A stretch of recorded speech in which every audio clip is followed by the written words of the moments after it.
وسلم کے ساتھ اس موقع پر حدیبیہ کے موقع پر حضرت ام سلمہ رضی اللہ عنہ کو اللہ کے نبی صلی اللہ علیہ وسلم ساتھ میں لائے تھے. اللہ کے نبی صلی اللہ علیہ وسلم کی پریشانی کو دیکھ کر حضرت ام سلمہ رضی اللہ عنہ کہتی ہیں کہ معاملہ کیا ہے؟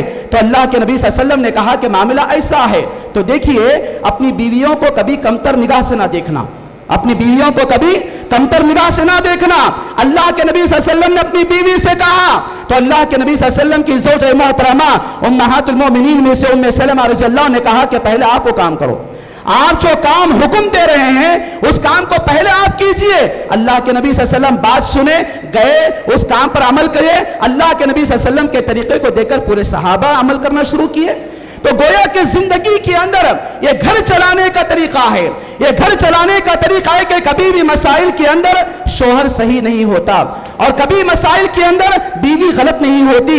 یہ پیغام مجھے اور آپ کو دیا جاتا ہے کہ ہم اپنی دنیاوی زندگی کے اندر اللہ تبارک و تعالیٰ کے نبی صلی اللہ علیہ وسلم کی سیرت کو دیکھیں اور اپنی خانگی مسائل کو حل کرنے کے لیے مکمل طور پر عمل کرنے کی صورت میں آگے بڑھیں. اور آخری پیغام یہ ہے کہ اللہ کے نبی صلی اللہ علیہ وسلم نے مجھے اور آپ کو اپنی دنیاوی زندگی کے اندر مکمل طور پر جہاں پر معاشرتی آداب بتائے اور جہاں پر اخلاق و طریقہ بتایا، جہاں پر خانگی مسائل کو بتایا، وہیں پر اللہ کے نبی صلی اللہ علیہ وسلم نے مجھے اور آپ کو عبادت کا طریقہ بھی سکھایا ہے.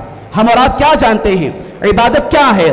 ہم اور آپ یہ سمجھے ہیں کہ عبادت صرف نماز ہے، روزہ ہے، زکوٰۃ ہے، قربانی ہے، حج ہے، عمرہ ہے، نذر و نیاز ہے، ذبیحہ ہے، قربانی ہے. ہم اور آپ نے صرف ان چیزوں کو ہی عبادت کے اندر محدود کر دیا ہے.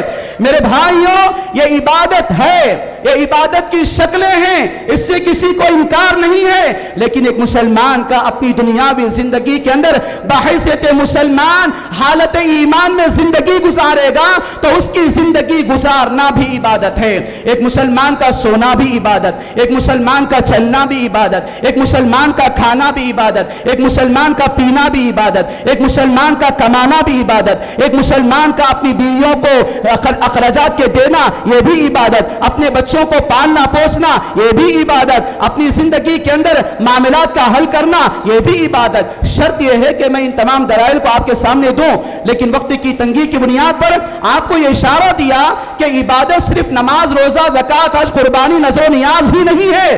نماز کے ساتھ ساتھ عبادت معاملات کا حل کرنا بھی عبادت ہے، معاملات کو آسانی کے ساتھ اصلاح کرنا بھی عبادت ہے. یہ عبادت کی زندگی کے اللہ تبارک و تعالی بتایا فسبح بحمد ربک وکن من الساجدین واعبد ربک حتی یاتیک الیقین کہ مسلمانوں اپنی دنیاوی زندگی کے اندر ہمیشہ اللہ تعالیٰ کے سجدہ گزار بندے بنو اور جب تک تمہارے اندر موت نہیں آتی اس وقت تک تم عبادت کرتے رہو.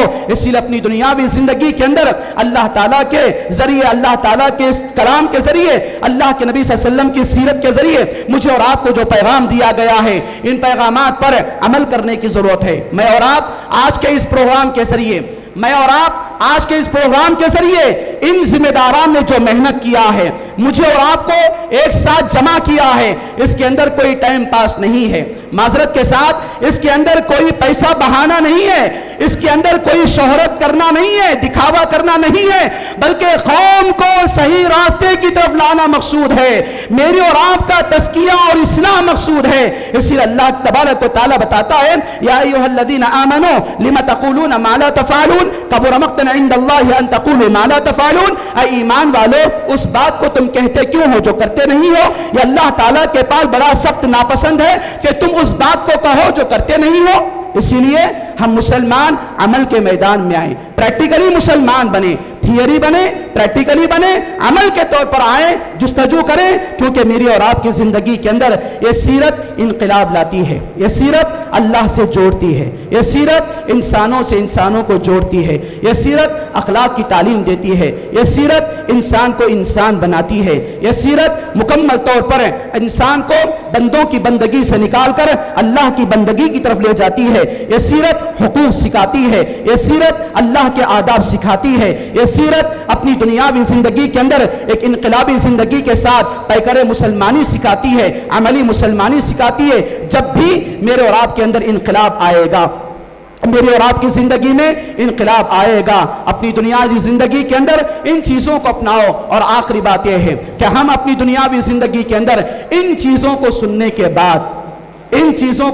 کے بعد یہاں پر اٹھنے سے پہلے یہ ارادہ کر کے اٹھیں کہ انشاءاللہ ہم کل سے کم از کم اپنے اندر سیرت نبوی صلی اللہ علیہ وسلم جو الرحیق المختوم ہے، جس کا کنڑا میں، تیلگو میں، اردو میں، عربی میں مکمل طور پر موجود ہے، اس کے علاوہ رسول رحمت ہے، رحمت للعالمین ہے، دا میسنجر آف اللہ کے بارے میں بہت ساری کتابیں لکھی گئی ہیں. اپنے آپ کو انشاءاللہ پڑھو، کل سے انشاءاللہ پڑھیں انشاءاللہ. اور اپنے اندر اپنے گھر والوں کو سنائیں، اپنے بچوں کو سنائیں، اپنے بچوں کو سیرت کی تعلیم دیں، تو انشاءاللہ میرا اور آپ کا گھرانہ حجرہ محمدی ہوگا. میری اور آپ کی زندگی شمائل محمدی ہوگی. میری اور آپ کا طرز عمل اسلامی طرز عمل ہوگا. میری اور آپ کی زندگی اسلامی طرز زندگی ہوگی. آخر میں اللہ تعالیٰ سے دعا ہے، اللہ تبارک و تعالیٰ ہم اور آپ جن باتوں کو سنے ہیں، اللہ تعالیٰ ہمیں اخلاص کے ساتھ، خشوع و خضوع کے ساتھ کہنے، سننے، عمل کرنے، اس کو عام کرنے کی توفیق نصیب عطا فرما. اللہ تعالیٰ ہم تمام مسلمانوں کو ایک بنا، نیک بنا، متقی بنا، رحمتوں والا بارش نازل عطا فرما. اللہ تعالیٰ ہم تمام مسلمانوں کو اپنی دنیاوی زندگی کے اندر مکمل طور پر ظالموں کی حکمرانی سے، دشمنوں کی حکمرانی سے محفوظ عطا فرما.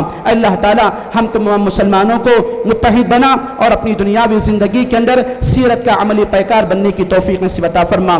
آخر میں آپ تمام لوگوں کا میں ممنون و مشکور ہوں کہ آپ تمام لوگوں نے مجھ جیسے ایک معمولی سے طالب علم کو یہاں پر بلایا، کچھ باتیں سنانے کی ضرورت کی. اللہ تعالیٰ آپ تمام لوگوں کے محنتوں کو قبول عطا فرمائے.